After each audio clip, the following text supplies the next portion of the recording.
ಮಂಡ್ಯದಿಂದ ಮಾಜಿ ಸಿಎಂ ಕುಮಾರಸ್ವಾಮಿ ಸ್ಪರ್ಧೆ ಪರೋಕ್ಷವಾಗಿ ಸ್ಪರ್ಧೆಯ ಸುಳಿವನ್ನ ನೀಡಿದ್ದಾರೆ ಎಚ್.ಡಿ. ಕುಮಾರಸ್ವಾಮಿ ಅವರು. ಚುನಾವಣೆಯಲ್ಲಿ ಕಾಂಗ್ರೆಸ್ಗೆ ತಕ್ಕ ಪಾಠ ಕಲಿಸ್ತೀವಿ ಅನ್ನುವಂತ ಮಾತನ್ನ ಹೇಳಿದ್ದಾರೆ. ಪರೋಕ್ಷವಾಗಿ ಸ್ಪರ್ಧೆಯ ಸುಳಿವನ್ನ ನೀಡಿದ್ದಾರೆ ಎಚ್.ಡಿ. ಕುಮಾರಸ್ವಾಮಿ ಅವರು. ಜೆಡಿಎಸ್ ಪಕ್ಷವನ್ನ ರಾಜ್ಯದ ಜನರು ಉಳಿಸಬೇಕಿದೆ. ಸಂಜೆ 5 ಗಂಟೆಗೆ ಅಧಿಕೃತವಾಗಿ ಅಭ್ಯರ್ಥಿಯ ಘೋಷಣೆ ಮಾಡಲಾಗುತ್ತೆ ಅನ್ನುವಂತ ಮಾತನ್ನ ಹೇಳಿದ್ದಾರೆ. ಮಂಡ್ಯ ಕ್ಷೇತ್ರದಿಂದ ನನ್ನ ಸ್ಪರ್ಧೆಗೆ ಒತ್ತಾಯ ಕೇಳಿ ಬರ್ತಾ ಇದೆ. ಬೆಂಗಳೂರಿನಲ್ಲಿ ಮಾಜಿ ಸಿಎಂ ಕುಮಾರಸ್ವಾಮಿ ಹೇಳಿಕೆಯನ್ನ ನೀಡಿದ್ದಾರೆ. ಮಾಧ್ಯಮಗೋಷ್ಠಿಯಲ್ಲಿ ಮಾತನಾಡಿದ ಅವರು ಈ ರೀತಿಯಾಗಿ ಹೇಳಿದ್ದಾರೆ. ಲೋಕಸಭೆ ಚುನಾವಣೆಯಲ್ಲಿ ಕಾಂಗ್ರೆಸ್ಗೆ ತಕ್ಕ ಪಾಠವನ್ನ ಕಲಿಸ್ತೀವಿ ಅನ್ನುವಂತ ಮಾತನ್ನ ಕುಮಾರಸ್ವಾಮಿ ಅವರು ಈ ಮಾಧ್ಯಮಗೋಷ್ಠಿಯಲ್ಲಿ ಹೇಳಿದ್ದಾರೆ. ಯಾವ ರೀತಿ ನಡ್ಕೊಂಡಿದ್ದೇನೆ 2006 2007 ಮುಖ್ಯಮಂತ್ರಿಯಾಗಿ ಜನತೆಯ ಮುಂದೆ ಇದೆ. ಪ್ರತಿ ಬಡವರ ಜೊತೆ ಯಾವ ರೀತಿ ಬೆರ್ತಿದ್ದೇನೆ ಇವತ್ತು ಕಣ್ಣು ಮುಂದೆ ಇದೆ. ನನ್ನ ನಾಡೇ ನನಗೆ ಕರ್ಮಭೂಮಿ. ಅದರಿಂದ ಪಾಪ ಅವರೆಲ್ಲ ಕರ್ಮಭೂಮಿ ಅಂತಿದ್ರು. ರಾಮನಗರ ಬಿಟ್ಟು ಬಂದರು. ರಾಮನಗರ ಬಿಟ್ಟೇನು ಹೋಗ್ತೇನೆ ಶಾಶ್ವತವಾಗಿ. ರಾಮನಗರ ಬಿಟ್ಟು ಹೋಗಕ್ಕೆ ಸಾಧ್ಯ ಇಲ್ಲ ನಾನು. ಅದರಿಂದ ಯಾರೂ ಅನ್ಯತಾ ಭಾವಿಸೋದು ಬೇಡ. ಇವತ್ತು ಈ ಪಕ್ಷದ ಉಳಿವಿಗೋಸ್ಕರವಾಗಿ ತಲೆ ಕೊಡ್ತಾ ಇದ್ದೆ.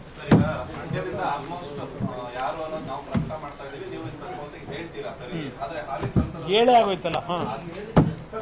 ಹೇಳಿ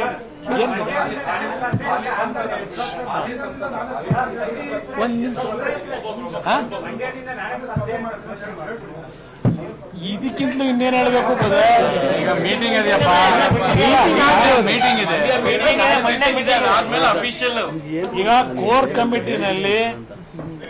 ಕೋರ್ ಕಮಿಟಿನಲ್ಲಿ ಕೋಲಾರ ಮತ್ತು ಮಂಡ್ಯದಲ್ಲಿ ಅಂತಿಮವಾದ ನಿರ್ಣಯವನ್ನ ನೀವು ಮಾಡಿ ಅಂತಕ್ಕಂಥದ್ದು ನನಗೆ ಅನುಮತಿ ಕೊಟ್ಟುಬಿಟ್ಟಿದ್ದಾರೆ ಕೋರ್ ಕಮಿಟಿಲಿ. ಜವಾಬ್ದಾರಿ ಮಂಡ್ಯ ವಿಷಯದಲ್ಲಿ ಸುದೀರ್ಘವಾಗಿ ನಿಮ್ಮ ಮುಂದೆ ಯಾವೊಂದು ಅಭ್ಯರ್ಥಿ ಅಂತಕ್ಕಂಥದ್ದು ಆಲ್ಮೋಸ್ಟ್ ಸೂಚನೆ ಕೊಟ್ಟಿದ್ದೇನೆ.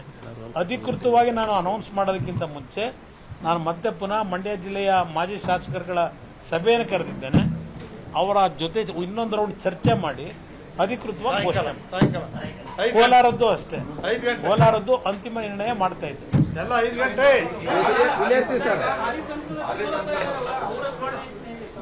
ನೋಡೋಣ, ಚರ್ಚೆ ಮಾಡೋಣ. ಈಗ ಇನ್ನು ಪ್ರಥಮ ಅಂತ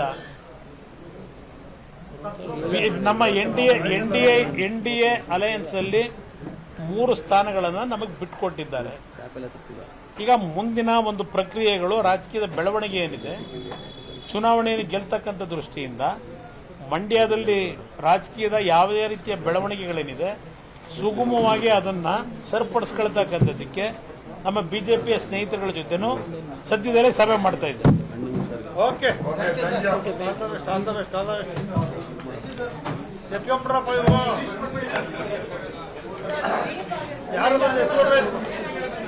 ಆಯ್ತು, ಬನ್ನಿ.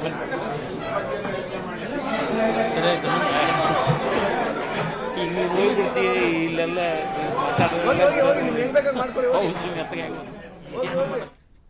20 ನಿಮಿಷದಲ್ಲಿ ಕೋಲಾರದ ವಿಷಯದಲ್ಲಿ ಮುಖಂಡರುಗಳ ಸಭೆ ಕರೆದಿದ್ದೇನೆ. ಈಗ ಇನ್ನೊಂದು 15-20 ನಿಮಿಷದಲ್ಲಿ ಸಭೆಯನ್ನು ಪ್ರಾರಂಭ ಆದರೆ ಕೋಲಾರದಲ್ಲಿ ಈಗಾಗಲೇ ನಾವು ಮೊದಲನೇ ಒಂದು ಶಾರ್ಟ್ ಲಿಸ್ಟು 3 ಜನರ ಹೆಸರುಗಳನ್ನು ಶಾರ್ಟ್ ಲಿಸ್ಟ್ ಮಾಡಿದ್ವು. ಅದರಲ್ಲಿ ನಮ್ಮ ಈಗಿನ ಹಾಲಿ MLA ಏನಿದ್ದಾರೆ, ನಮ್ಮ ಸಮೃದ್ಧಿ ಮಂಜುನಾಥ್ ಅವರು ಮತ್ತು ನಮ್ಮ ಬಂಗಾರಪೇಟೆಯ 2 ಬಾರಿ ಕಡಿಮೆ ಅಂತರದಲ್ಲಿ ಚುನಾವಣೆಯಲ್ಲಿ ಪರಾಜಿತರಾದಂಥ ಮಲ್ಲೇಶ್ ಬಾಬು ಅವರು ಮತ್ತು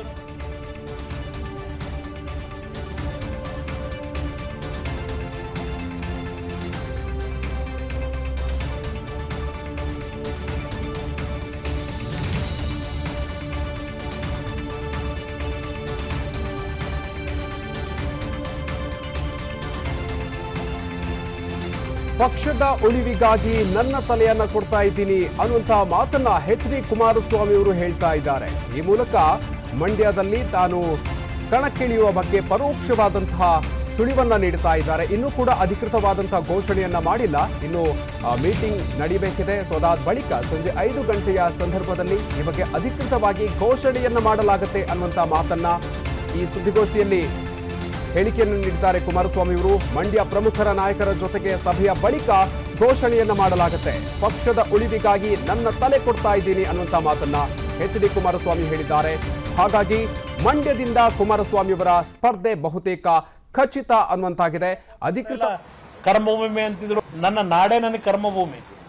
ಅದರಿಂದ ಪಾಪ ಅವರೆಲ್ಲ ಕರ್ಮಭೂಮಿ ಅಂತಿದ್ರು, ರಾಮನಗರ ಬಿಟ್ಟು ಬಂದರು. ರಾಮನಗರ ಬಿಟ್ಟೇನು ಹೋಗ್ತೇನೆ ಶಾಶ್ವತವಾಗಿ? ರಾಮನಗರ ಬಿಟ್ಟು ಹೋಗಕ್ಕೆ ಸಾಧ್ಯ ಇಲ್ಲ ನಾನು. ಅದರಿಂದ ಯಾರೂ ಅನ್ಯತಾ ಭಾವಿಸೋದು ಬೇಡ. ಇವತ್ತು ಈ ಪಕ್ಷದ ಉಳಿವಿಗೋಸ್ಕರವಾಗಿ ತಲೆ ಕೊಡ್ತಾ ಇದ್ದೇನೆ. ನನ್ನ ನಾಡೇ ನನಗೆ ಕರ್ಮಭೂಮಿ. ಅದರಿಂದ ಪಾಪ ಅವರೆಲ್ಲ ಕರ್ಮಭೂಮಿ ಅಂತಿದ್ರು, ರಾಮನಗರ ಬಿಟ್ಟು ಬಂದರು. ರಾಮನಗರ ಬಿಟ್ಟೇನು ಹೋಗ್ತೇನೆ ಶಾಶ್ವತವಾಗಿ? ರಾಮನಗರ ಬಿಟ್ಟು ಹೋಗಕ್ಕೆ ಸಾಧ್ಯ ಇಲ್ಲ ನಾನು. ಅದರಿಂದ ಯಾರೂ ಅನ್ಯತಾ ಭಾವಿಸೋದು ಬೇಡ. ಇವತ್ತು ಈ ಪಕ್ಷದ ಉಳಿವಿಗೋಸ್ಕರವಾಗಿ ತಲೆ ಕೊಡ್ತಾ ಇದ್ದೇನೆ. ನನ್ನ ನಾಡೇ ನನಗೆ ಕರ್ಮಭೂಮಿ. ಅದರಿಂದ ಪಾಪ ಅವರೆಲ್ಲ ಕರ್ಮಭೂಮಿ ಅಂತಿದ್ರು, ರಾಮನಗರ ಬಿಟ್ಟು ಬಂದರು. ರಾಮನಗರ ಬಿಟ್ಟೇನು ಹೋಗ್ತೇನೆ ಶಾಶ್ವತವಾಗಿ? ರಾಮನಗರ ಬಿಟ್ಟು ಹೋಗಕ್ಕೆ ಸಾಧ್ಯ ಇಲ್ಲ ನಾನು.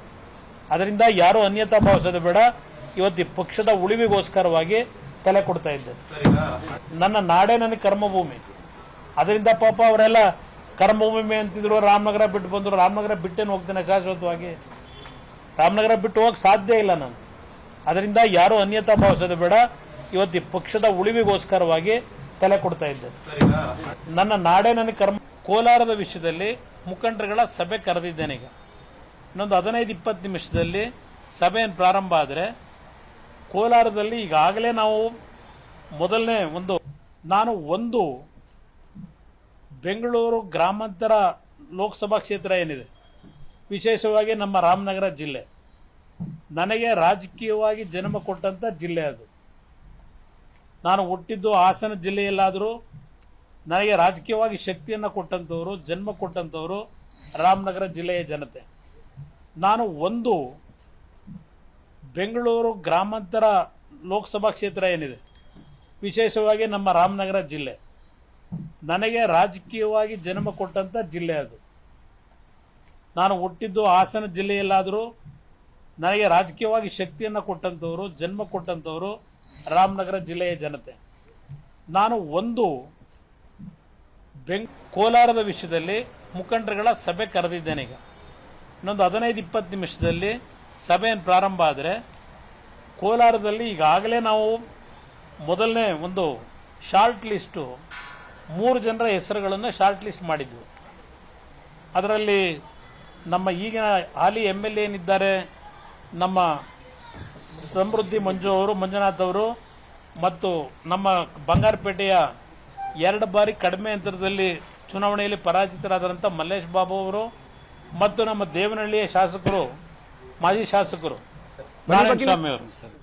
ಬನ್ನಿ, ಬಗ್ಗಿನಷ್ಟು ಹೆಚ್ಚಿನ ಮಾಹಿತಿಯನ್ನ ನೀಡ್ತಾರೆ ನಮ್ಮ ಪ್ರತಿನಿಧಿ ಸಂಜಯ್. ಇದೀಗ ನಮ್ಮ ಜೊತೆ ದೂರವಾಣಿ ಸಂಪರ್ಕದಲ್ಲಿದ್ದಾರೆ. ಸಂಜಯ್, ಕುಮಾರಸ್ವಾಮಿ ಅವರು ಇದೀಗ ಸಾಕಷ್ಟು ಸಂದಿಗ್ಧತೆಯಲ್ಲಿರೋದು ಗೊತ್ತಾಗ್ತಾ ಇದೆ. ಒಂದು ಕಡೆಯಿಂದ ಮಂಡ್ಯದಲ್ಲಿ ನಿಲ್ಬೇಕು ಅಥವಾ ರಾಮನಗರವನ್ನು ಬಿಟ್ಕೊಡ್ಬೇಕು ಅನ್ನೋ ವಿಚಾರವಾಗಿ ಸಾಕಷ್ಟು ಕುತೂಹಲ ಕೆರಳಿಸ್ತಾ ಇದೆ. ಸೊ ಈಗಾಗಲೇ ಮಂಡ್ಯ ಕ್ಷೇತ್ರದಿಂದ ಸ್ಪರ್ಧಿಸೋ ಬಗ್ಗೆ ನಿರ್ಧಾರ ಆಗಿ ಹೋಗಿದ್ಯಾ ಅಥವಾ ಈ ಮೀಟಿಂಗ್ನಲ್ಲಿ ಯಾವೆಲ್ಲ ನಿರ್ಧಾರಗಳಾಗಬಹುದು ಅಂತ?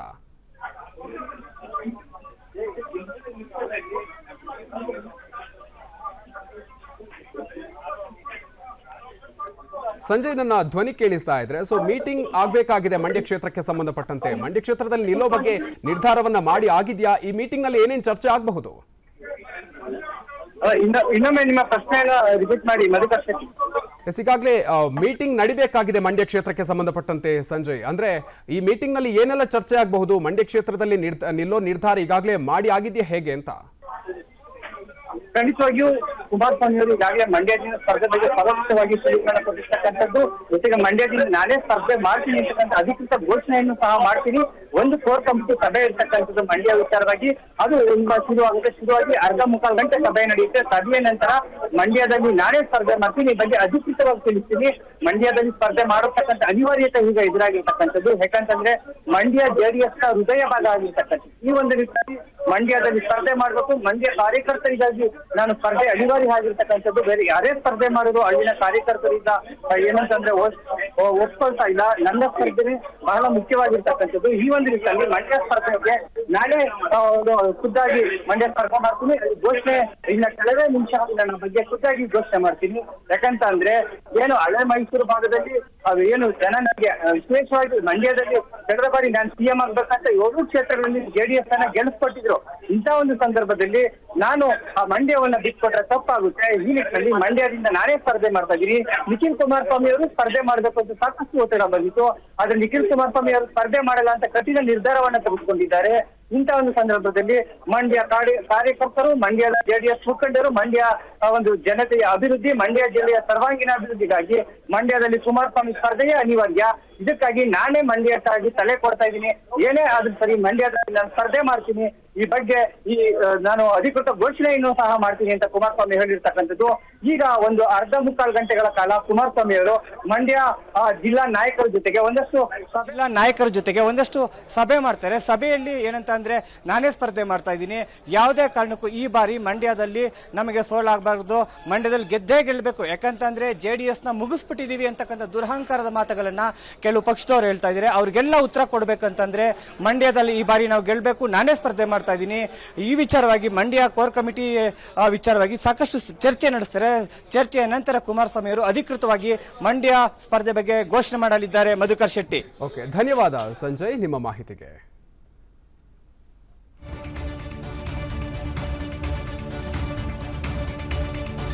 ಇನ್ನು ಹಾಸನದಿಂದ ಈಗಾಗಲೇ ಪ್ರಜ್ವಲ್ ಹೆಸರು ಫೈನಲ್ ಆಗಿದೆ. ಬೆಂಗಳೂರಿನಲ್ಲಿ ಮಾಜಿ ಸಿಎಂ ಕುಮಾರಸ್ವಾಮಿ ಹೇಳಿಕೆಯನ್ನ ನೀಡಿದ್ದಾರೆ. ಕೋಲಾರದಲ್ಲಿ 3 ಶಾರ್ಟ್ ಲಿಸ್ಟ್ ಸಿದ್ಧ ಆಗಿದೆ ಅನ್ನೋದನ್ನು ಕೂಡ ಇದೇ ಸಂದರ್ಭದಲ್ಲಿ ಹೇಳಿದ್ದಾರೆ. ಸಮೃದ್ಧಿ ಮಂಜುನಾಥ್, ಮಲ್ಲೇಶ್ ಬಾಬು ಹಾಗೂ ನಿಸರ್ಗ ನಾರಾಯಣಸ್ವಾಮಿ ಈ 3 ಹೆಸರನ್ನ ಫೈನಲ್ ಮಾಡಿದ್ದೀವಿ.